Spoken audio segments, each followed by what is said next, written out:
In the previous lecture, we ended with the fact that an egregor, due to the fact that it has incomparably greater power than a person, in the case of the tuning of a person's energetics in accordance with an egregor, the egregor can energetically grab and carry the person away. It can also burn out, crush, and devour him. This is possible if, in the appropriate tuning of a person's energetics, the person himself turns to information in his inner world, common with the egregor. This is also possible if a person is unable to detach himself from egregorial attempts to excite this information in himself, in his internal behavior, conscious and subconscious worldview and thinking. In other words, it may be that a person begins to think a thought, and he is grabbed by a corresponding egregor, which hooks him and doesn't leave him in peace. And it so happens that an egregor throws some thought into a person, imposes it on him. The person cannot detach himself from it, and falls under an obsession.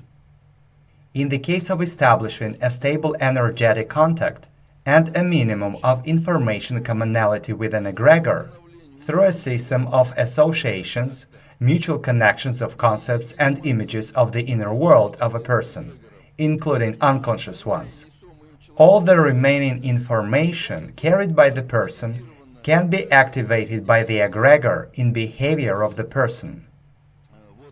An egregor can provide the person with an access to information previously non-inherent for this person.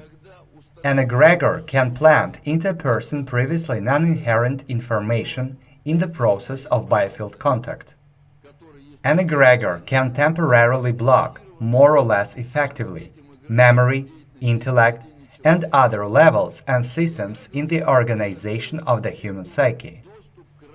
Accordingly, in the intentions and behavior of a person, egregorial and personal components may be different. If a person's psyche is enclosed towards mutually antagonistic egregors, then over sufficiently long intervals of time, his behavior is extremely inconsistent without externally visible reasons, that is, internally conflicting and mutually exclusive. In addition, a person may suddenly experience weakness and depression of the psyche for no apparent, clear to himself reasons. And the reason for this is that the antagonistic egregors use him as an energetic cash cow.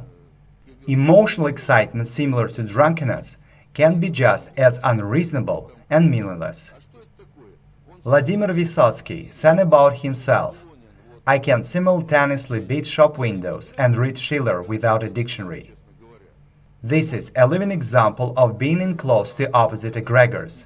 Why? Drugs, alcohol, things of social significance, emotional agility, all this led to his death. Therefore, this affected his career as well, which was filled with all kinds of contradictions. Why did egregors milk Vysotsky? Because he had a split mentality. On the one hand, he lived in that socialist society that gave him education, culture, and the opportunity to perform in the theater on Taganka. And on the other hand, he wasn't close to the global mafia, which through him shaped the minds of many people. How was he used subliminally to him and everyone? Let's look at this from the point of view of the sufficiently general theory of governance. After all, the forbidden fruit is sweet, isn't it? And now, look at what happened to Vysotsky. Nobody broadcast his songs at the beginning of his career, either on TV or on the radio, but the whole country listened to him. And the KGB did know or what? If they had been really so strong at that time, then they would have liquidated him at the very beginning.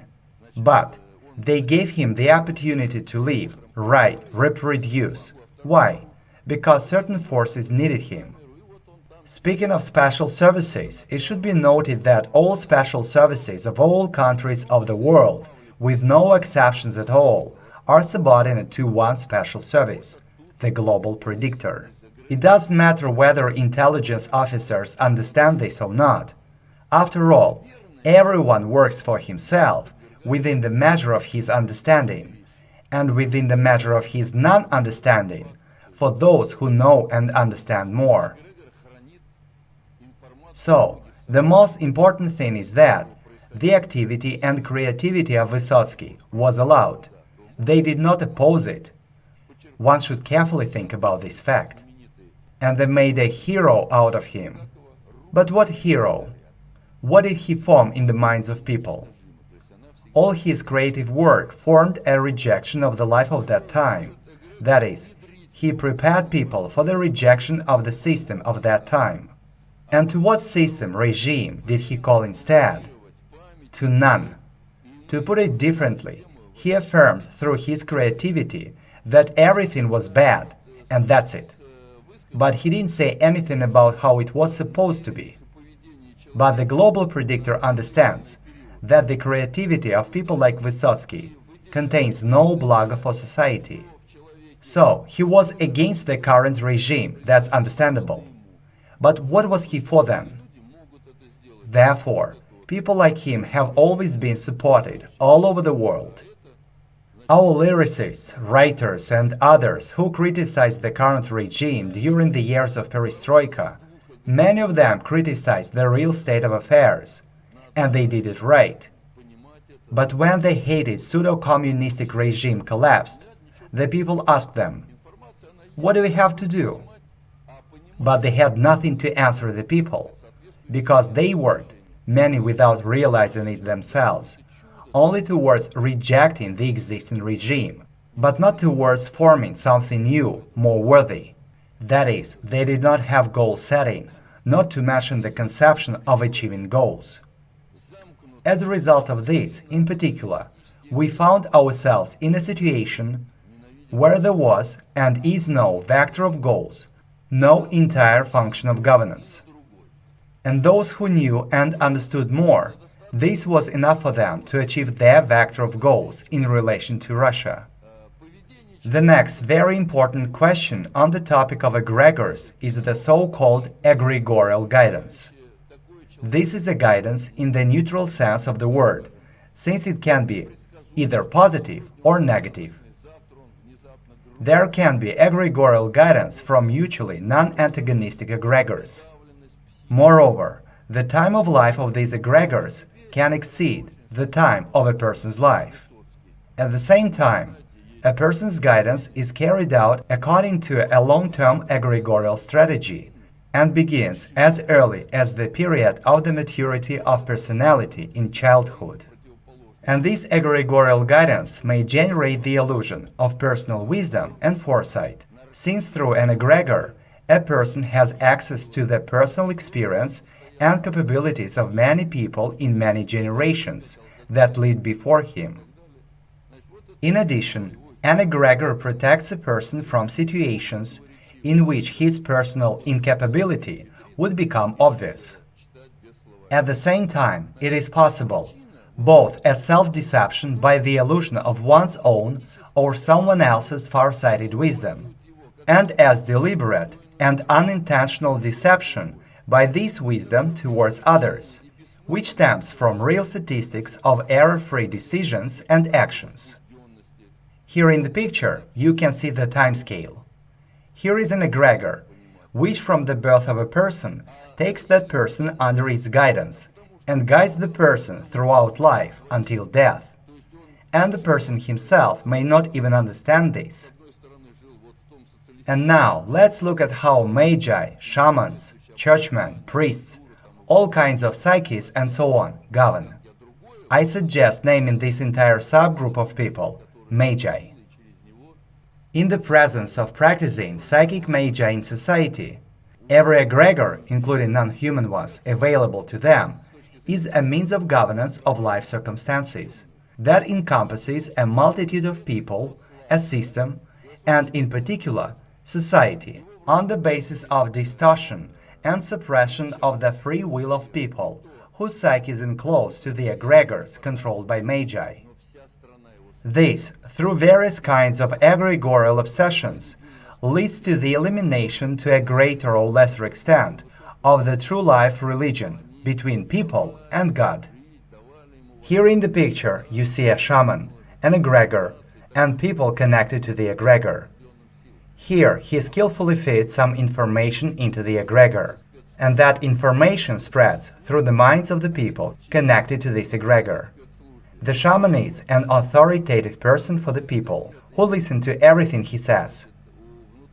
In this sense, shamans in modern society are all sorts of ministers of religious cults, clairvoyants of all kinds, outright magi, priests, popes, gurus of all stripes, and so on.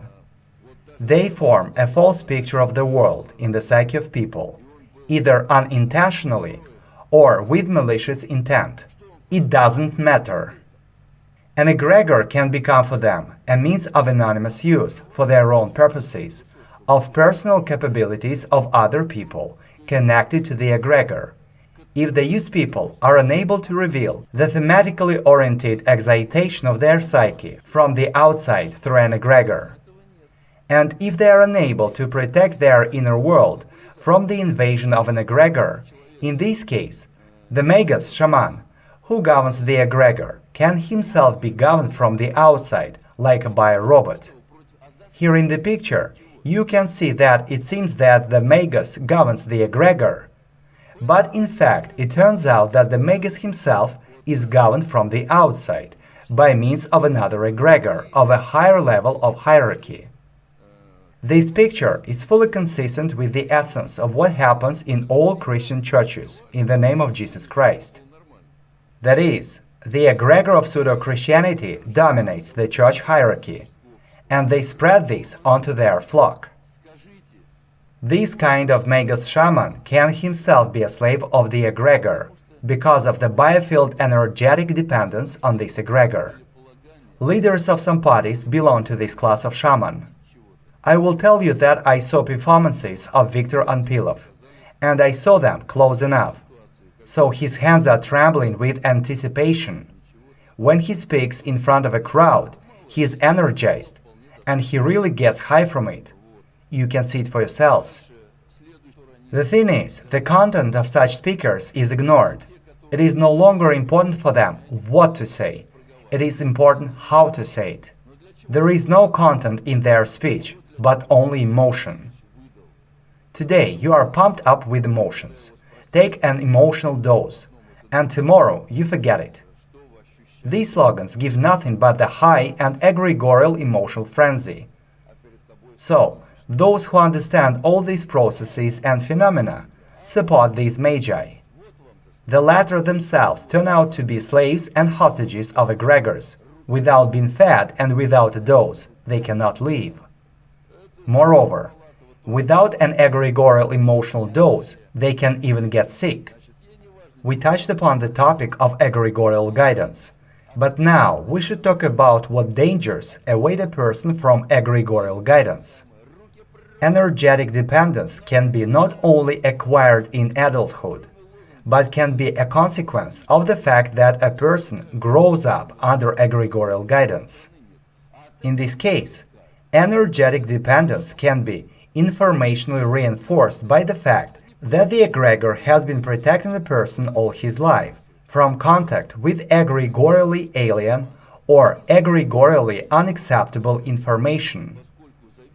Such a person can have a very holistic character, a holistic worldview, a developed culture of perception and thinking, but in his inner world, there is almost no egregorially unacceptable information. And when in contact with egregorially unacceptable alien information in society, the perception of such information is distorted, perverted, blocked by egregorial excitation of a person's psyche, obsessive-compulsive desires of a different thematic orientation, blocking his memory, energetic discomfort that violates the unity of the emotional, meaningful state, mood tuning. In this case, a person's personality in the informational sense is a more or less complete, not defiled by egregorially alien information fragment of an egregor embodied in biomass. The will of such a person is not free, since he cannot go beyond the boundaries of egregorial purpose orientation due to the prevailing egregorial guidance. The personality of such a person is like a cassette on which only egregorially acceptable information is recorded, which an egregor protects both from erasure and from recording egregorially unacceptable alien information for the person. This is a biorobot that operates strictly according to the program. Many might think that it is good when an egregor protects. Yes, good, but only if the egregor is previous. And what if the egregor is not previous? Then it can carry a person far away and make him, for example, a Führer. A person can acquire free will only by not allowing blocking of egregorially alien information in his psyche and deliberately, consciously building his behavior on its basis. That is, he must allow himself to connect to other egregors. Getting freedom can flow with the help of other people, with the help of direct showing of hand from above and the mercifulness of God. But at the same time, the master of the egregor also changes in some way. Thus, an egregor can grab and carry away the person like an ocean current carries away a boat with a fisherman. The fisherman has free will, but if he is deprived of the knowledge of his position in the current and is deprived of the energetic opportunities to realize his free will, he is doomed, and the current will carry him away heaven knows where. How demons and spirits of the dead rule.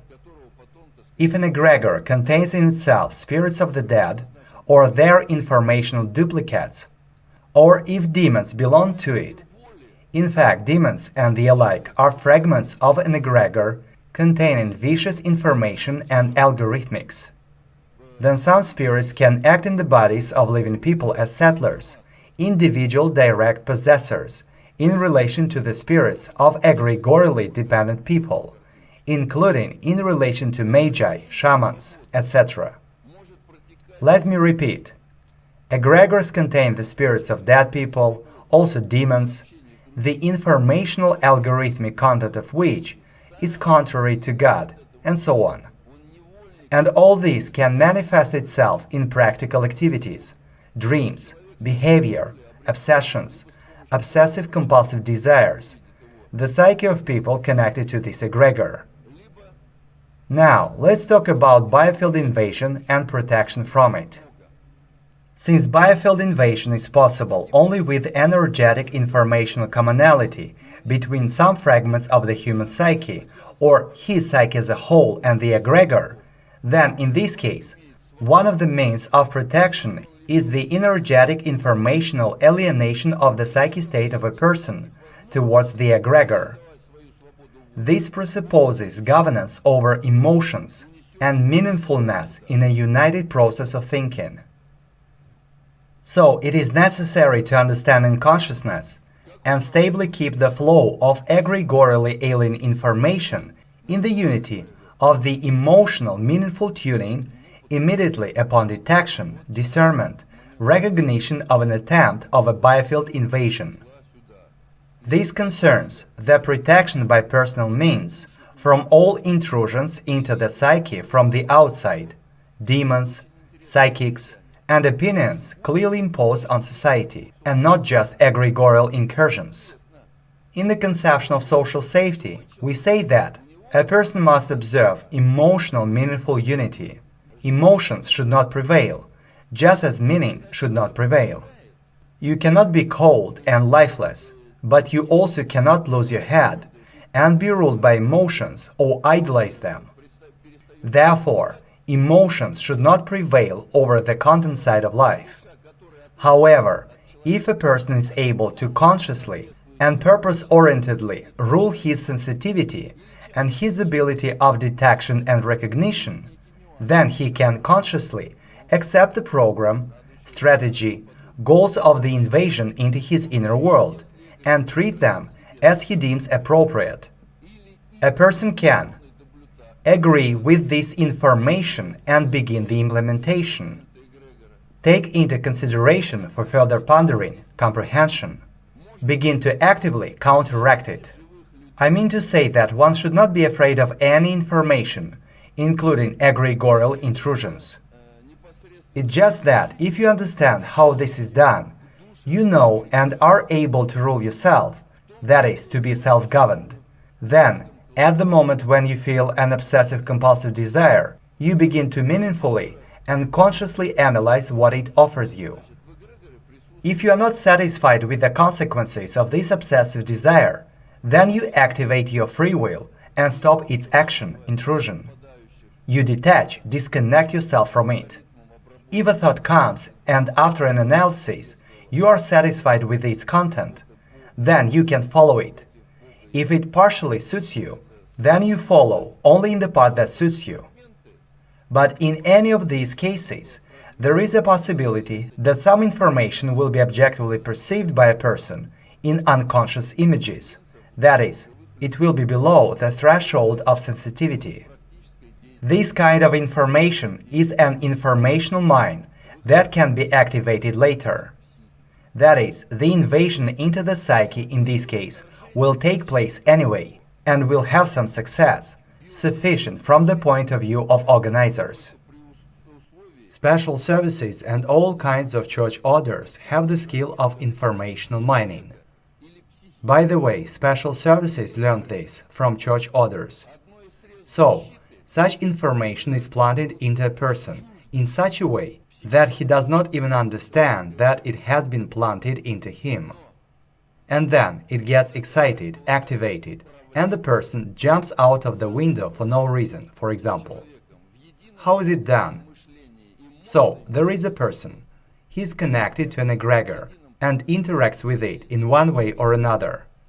But at a certain point in time, as a rule, this is done by passing consciousness through the subconscious, which is easy to achieve when consciousness is turned off. When this is the case, an informational mine is planted. And when is consciousness turned off? When a person drinks alcohol, smokes, so when he is in a state of drug-induced intoxication. There are other technologies though. In particular, if a person voluntarily goes to a hypnotist, for example, as part of a certain therapy, and what is planted in a person in parallel to a therapy. As the person does not know, an informational mine is easily planted in him, which is detonated at the right time. In order to block this opportunity, one should not only not call demons or devils, not only not curse or use the swearing language, but also when they themselves appear, one should reject and not enter into contact with them under any pretext. The same applies to relations with egregors, detected and recognized as egregors, which break and pervert the free will of a person. In particular, if we are talking about alcoholic intoxication, then the one who is engaged in serious things and does not want to receive such an informational mine should not drink alcohol, smoke, or take all kinds of drugs, intoxicating substances. Now, let's talk about Russian sobornists. What is sobornist based on? In the absence of division of society into magi, who create their own or anonymous permissiveness, and a deprived of free will crowd, then the egregor of sobornists is a sobornist personality of many people connected to it, carrying their sobornist world perception, memory, worldview, as well as other possibilities, including those that are fragmentarily distributed over the spirits of the people. The egregor of sobornists is a socially conditioned, suprapersonal means of coordination of the activities of people, every one of whom personally carries only some part of the knowledge and skills necessary for implementation in the social processes that encompass the people's particular activities. That is, the egregor is sobornist when in society there is no division into the elite and the crowd, when it is normal in society to have a human psyche type. But if there is the elite and the crowd, how can we talk about subordinates? And all these church cathedrals that we in Russian name subordinates, is this really subordinates? Look at our elite. When services are held in churches, where are they? They have privileged seats, not with the crowd. They are not with ordinary people, as they regard the people as subhuman scum. They have special places in churches. But before God, everyone is equal. I'm not even talking about the vestments of the church hierarchs and what they are prescribed to announce as an unquestionable truth. The egregor of subordinates can be the egregor of subordinates, a personality of subordinates, only if it is the common property of everyone and is not littered with lies. The egregors littered with lies are collective madness of almost individually intelligent people. Such egregors are dangerous for those who are not connected to them, as well as for the participants of such egregors, even without the influence of magi of different kinds. Such egregors are a cascade transformer of personal lies and mistakes into collective incapability, mistakes, troubles, social disasters. Any egregor is a product of people. If there is a certain group in society, distinguished by any informational groups, such as, for example, smoking, drinking, style in music, style in other arts, worldview, ideology, and so on, then this group generates a corresponding egregor. Consequently, there are egregors of smokers, alcoholics, rock fans, impressionists, National Socialists, and so on, an endless list. So, smoking and alcohol dependence is not only a physiological need, it is, generally speaking, a very serious struggle aimed at a change in the informational state of people and a change in their measure of understanding. And those who have decided to quit drinking and smoking should be held by all those close to them, since this is not an easy thing. I myself used to smoke. I should say that it was very difficult for me to quit it. But this is quite real also concerning drinking. Yes, I also drank. And once I stopped, at first it was not very convenient, not very easy, especially in the company of friends.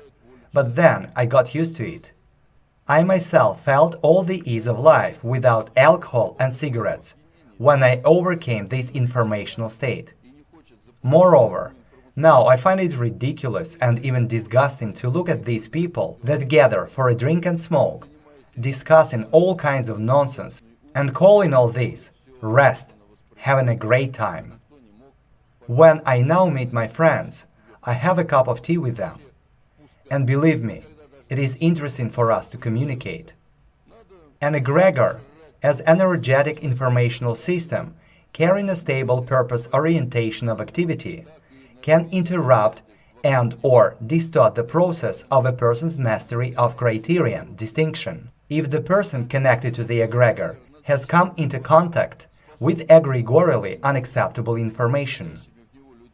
An egregor, being a suprapersonal factor in relation to a person, can kill, heal, devour a certain person, impacting him directly and the development of circumstances around him through the guided or other people, and in some cases, animals, and so on. However, although any human egregor is a suprapersonal factor capable of governing the people connected to it, it is, nevertheless, not the highest hierarchical encompassing governance, not God, the Creator and Almighty. Therefore, not everything is in the power of an egregor. Conclusion.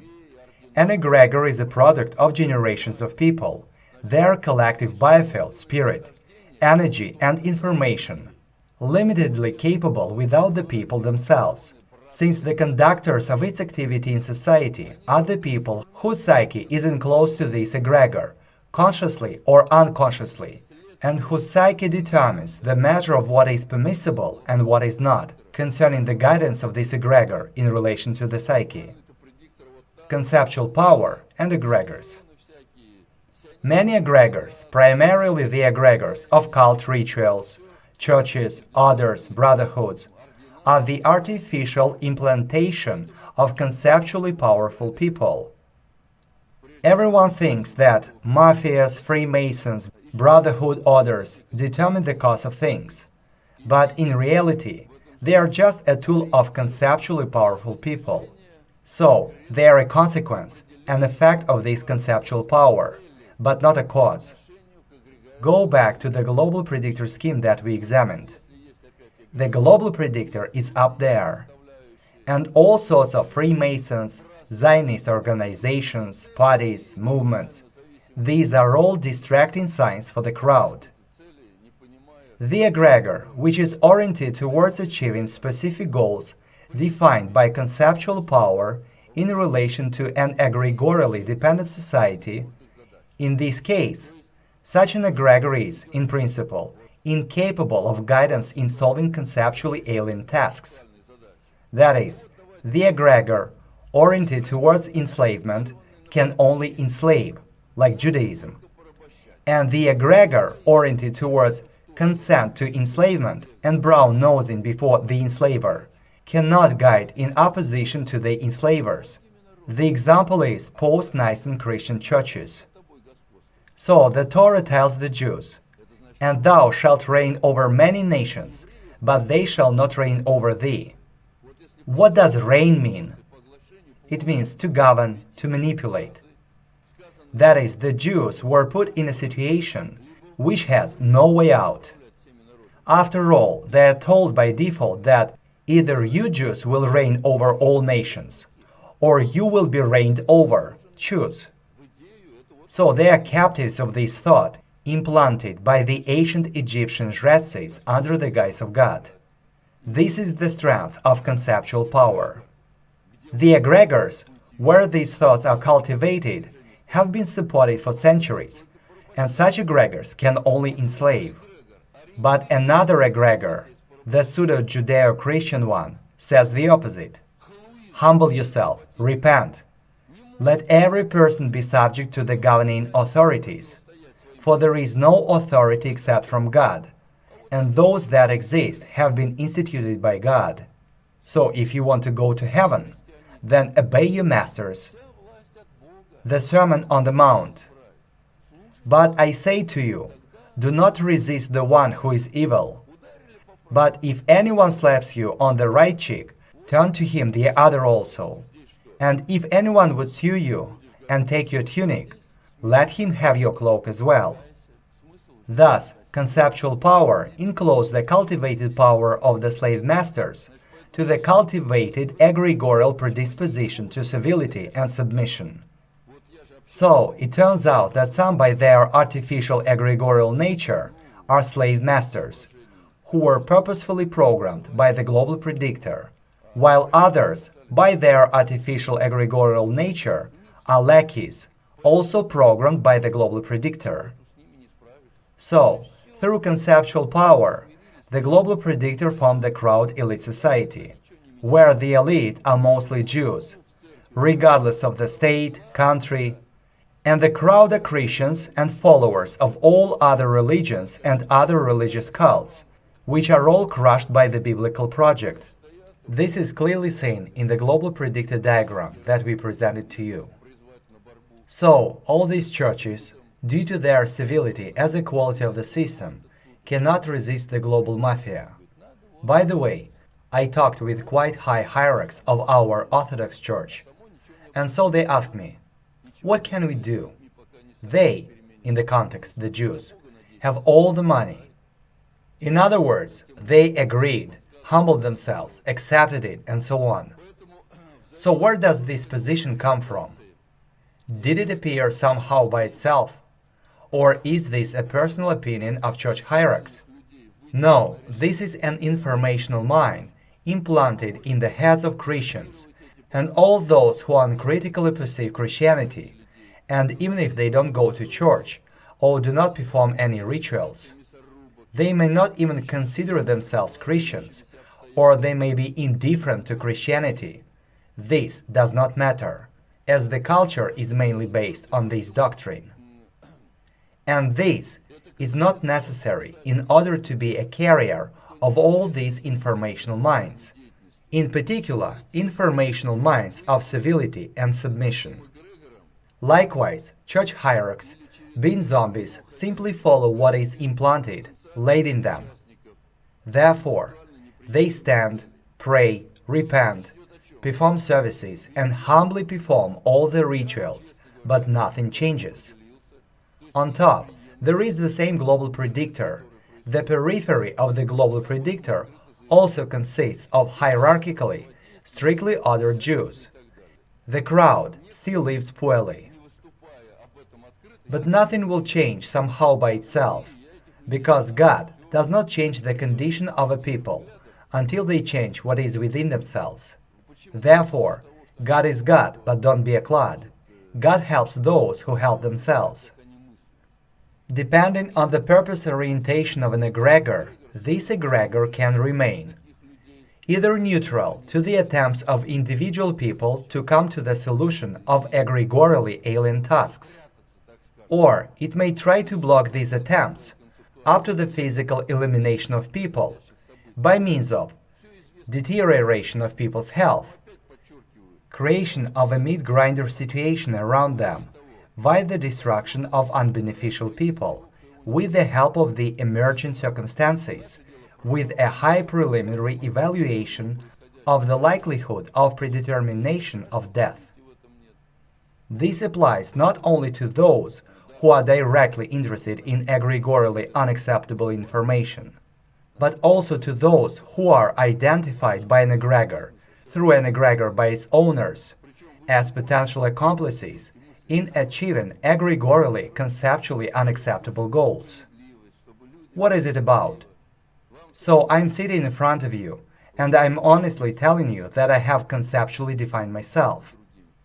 All this abomination that occurs in people's lives is unacceptable to me, and I openly declare this. Yes, I face a counteraction, certain circumstances, and so on. But some of those who adhere to the same views are afraid to declare it openly, because they are cautious that they will be revealed as ideologically alien in relation to society. But it is easy for egregors to identify this. In this sense, it doesn't matter whether you state your views openly or not, there is no point in hiding them. Therefore, I emphasize once again, you should not be afraid of any information. Moreover, there is such a formula. The enemy is afraid of the one who is not afraid of him. There are also possible attempts to indirectly block the egregorially unacceptable activity of the people who are not connected to a certain egregor through egregorially guided people who are in communication with them. This may happen through relatives, friends, acquaintances, and so on. If a person conducts an activity unacceptable for a certain egregor, then a certain impact may be exerted on the person. Some people may try to return him to the so-called true path. Herewith, these people are chosen by that egregor in order to talk some sense into that person. But these people themselves do not understand what role they play. And again, the question is, how to react to this? You should treat it in a calm way. You just need to understand it, be able to see it, distinguish such processes. And when this is understandable, there is no fear in you. I influence you, and you influence me, and it is unknown whose informational influence will be more powerful. If your influence, impact, is in sync with God, it usually wins. As a rule, the power of this information defeats any opponents, who may, of course, argue aggressively, but in essence, they have nothing to say. And sometimes, they simply tactfully avoid the discussion, merely due to their argumentative insufficiency. They cannot say anything in reply. Therefore, some types of activity in society are possible only if a person reveals an egregorial influence both in relation to himself personally and in relation to the people around him. A person masters the skills concerning the separation of his inner world and concerning conceptually alien egregors and their peripheries embodied in specific people. A person needs to be able to do this at the pace of the flow of events in life separately, via the contours of feed-forward and feedback lines in an energetic informational exchange, via the communication with people, as well as indirectly with egregors dominating over people. The correlation of man, egregor, religion, God. Religious doctrines, teachings, and the alike, in which the traditions of the elders replace the meaning of the revelations of the true God, generate erroneous religions. Religions of people and religions of egregors, generated by the people who have accepted the erroneous about God into their spirits as a substitute for truth. God in such religions, for a person, becomes not the true God, but an egregor, that is, in the informational sense. People pray and give their energy to their own fictions, fantasies, which are in essence biofield energetic informational systems. Let's talk about the difference between God who is and a God who is not. How, for example, did icons appear? People, however, did not know where God was, but by virtue of their worldview, they sought Him in a desire to look at Him. They were given the answer, "Here He is, on the icon." Thus, people looking at the icon and associating the image depicted on it with the true God, enclose their psyche not to God who truly exists, but to human fictions. This is how the system of church hierarchies cuts a person off from the true God. To put it differently, all kinds of religious hierarchies are a system for cutting direct communications between people and God.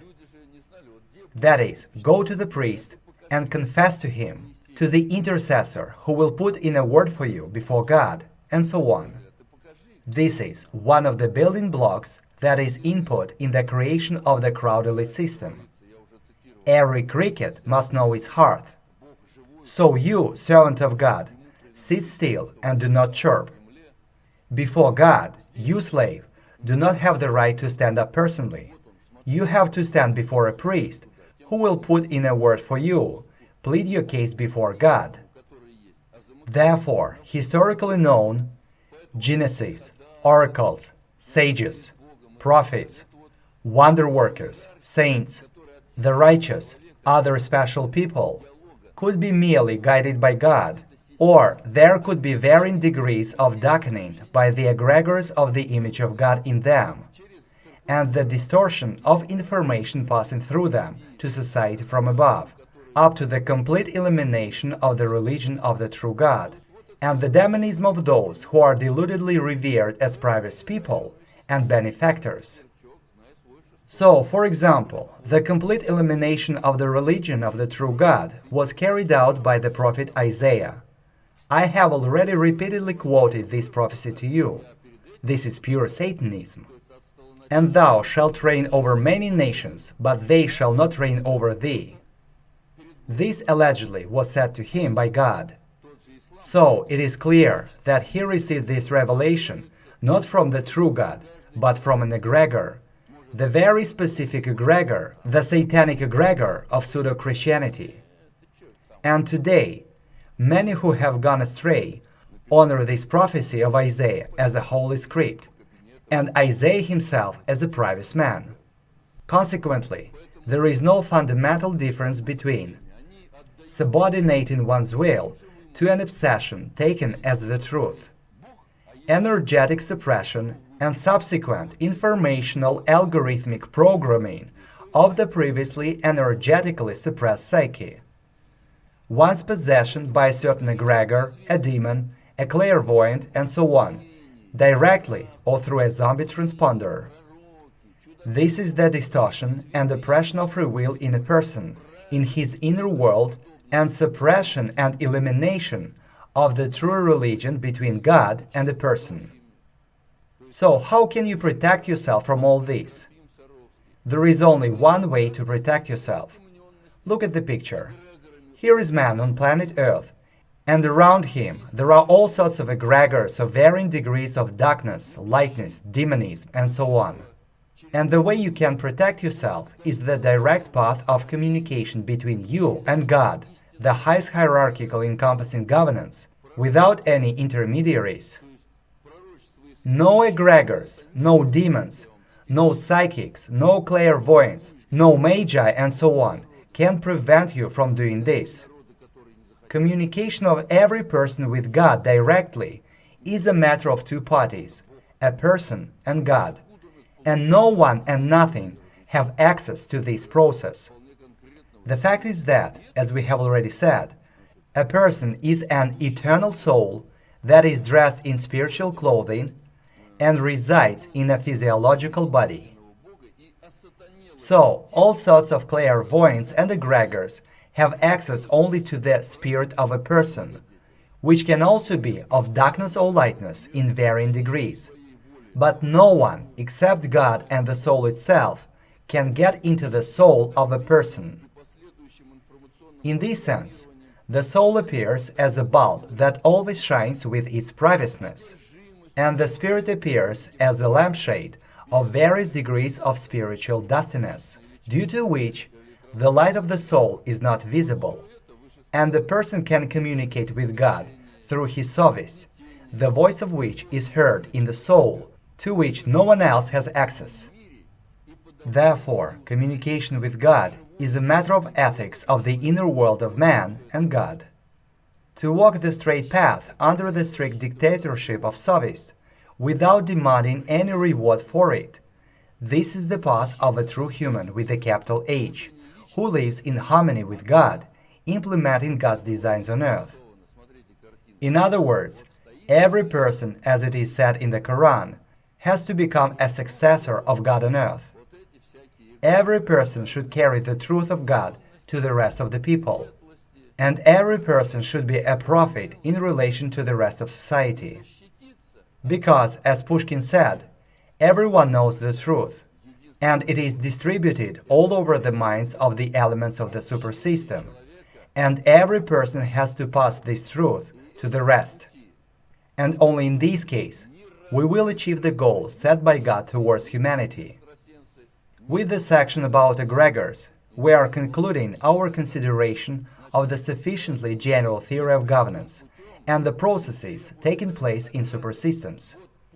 As you see, governance is carried out not only by giving commands in a structural way, but governance is carried out also in a structureless way, and also through egregors.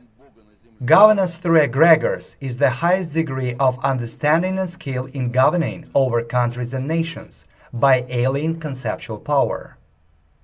Therefore, the question arises, how can you get into governance? What should be done for this? So, every person can enter the mode of self-governance, detach himself from all kinds of obsessions that ruin his life, interfere with his life, and disrupt the normal course of life circumstances. In most cases, consciousness turns to problems of governance when setbacks, difficulties, disappointments, and so on come, that is, not at the most comfortable time. And in life, you have to deal with the fact that while a person has no problems, he doesn't want to handle what the conception of social safety is. But when a person begins to fail, to come up with problems, circumstances begin to take shape not in his favor, then the person begins to think. And at this time, the person may become interested in the conception of social safety. There are 7 rules of how to begin to work on yourself at this the most inconvenient time. You need to stop fussing and hustling and calm down. You need to comprehend what kind of situation you have at the moment. That means determining the vector of the current state. You need to recall, over the longest possible time interval, how the vector of the current state changed in the past. This will give you a vision on the cause and effect relationships in their entirety. In other words, how you came to such a life, how the same problems, if they came up, were solved before? What were the stages of aggravation of current problems that you did not pay attention to in time, and so on? Recall our lectures when we consider that there are other processes flowing next to your process, which have an impact on your process. So, your relatives, your country, your friends, your work, the economy in your country, the domestic policy, global politics, and so on, all this flows in parallel. You definitely need to single out external governance, and in it to single out the governance of the highest hierarchical encompassing governance, that is, the governance of God. In other words, it is necessary to answer the question, what is the providential purpose orientation in the current state? Why? Because God is love. Every person is God's child. And God gives every person a prompt on how to act in life. You need to ask the highest hierarchical encompassing governance, God, for help, and try to solve the predictive task of the multivariate development of the situation. This has to be done in a free form. Ask God for support in your doings. And after that, a prompt will come, which you need to see in life, and on its basis, try to solve the multivariate task of development of the current situation, and choose the variant that you consider necessary from a plurality of possible variants. Having done this, you have to either obey the process or shoulder responsibility for your impact that you are going to exert on the flow of the process, its course in accordance with your formed, determined vector of goals. The main thing is to see the mercifulness of God, so that your vector of goals is not antagonistic to the vector of goals of God. Here is an example about the internal predictor of the USSR. After all, what happened? A group of people evaluated the situation in the country, understood what was happening, and then the question arose, what next? What to do? Either accept the fact that Russia was on the way out, or start acting in accordance with the providence of God, shoulder responsibility to free Russia and other peoples from the power of the global predictor, in accordance with your understanding and seeing the mercifulness of God. But counteracting the global predictor not with guns, but on the basis of a structureless method, egregorial programming and reprogramming, egregorial matrix governance, in order to achieve the wanted vector of goals. 65 books and about 300 analytical notes have already been written. The conception of social safety has become the property of certain forces in the Kremlin. Lectures are given at universities. More and more ordinary people are getting acquainted with the conception of social safety, and so on. For many years, we have been told that one alone is not a warrior in the battlefield. It's a lie. Because one alone is a warrior in the battlefield, if he is truly, spiritually, and righteously grounded at a sufficiently high level. You need to be patient so that the after effect and aftertaste of past eras of governance cease. And the more neglected and serious the errors were, the longer the after effect for overcoming them will be. After all, this applies to personal life, problems in the family, problems with professional realization, issues of the state, and so on, up to problems and issues concerning all mankind. All problems that have lasted for years, decades, centuries, and even millennia cannot be changed at the snap of fingers. In fact, this seems to be all clear, but in practice, one has to deal with such a delusion that people really approach a problem in such a way that they want to solve their problems now and quickly. In order to solve the problems in your own personal life here and now, to stop being, for example, envious here and now, to solve the economic problems in a country merely by one decree of the minister, to solve all the problems of humanity simply by the banal overthrow of the global predictor, they want to know almost every surname of every single member of the global predictor, and so on. It is like a spinning top. You have rotated it in one direction, and in the other one it will not spin in an instant. It must first be stopped, which will take a certain time to extinguish the inertia, and then redirected and given time to accelerate. And if we are talking about the spinning top in terms of the life of states, countries, then it is quite large. And in order for you to stop it, you should make a lot of effort. But then, when you rotate and accelerate it, then it is already spinning by itself. So in all processes there is practically the same principle.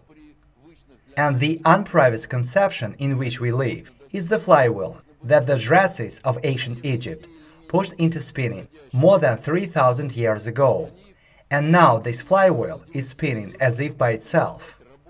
It is now on the shoulders of our generation and future generations to redirect this flywheel in the other direction. And creation itself helps in this through the law of time. What is a flywheel? These are billions of people who have been spinning in conditions familiar to them for thousands of years. But the more people understand that we are moving in the wrong direction, the faster they will begin to move in the opposite direction. And the faster the entire global flywheel will move in the alternative previous direction. This will not happen overnight, because we have to be patient with the inertia of the errors of the past governance.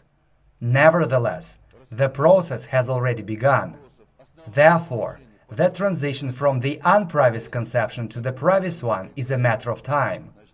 If people ignore this language of the Creator in relation to them, then there will be more victims in the transitional process. If they do not ignore, there will be fewer victims. On this note, we finish considering the basic, I emphasize, the main concepts of the sufficiently general theory of governance. And we finish this with the study of egregors. Further on, we move on to the block of economic issues. Спасибо за внимание. До следующей лекции. До свидания.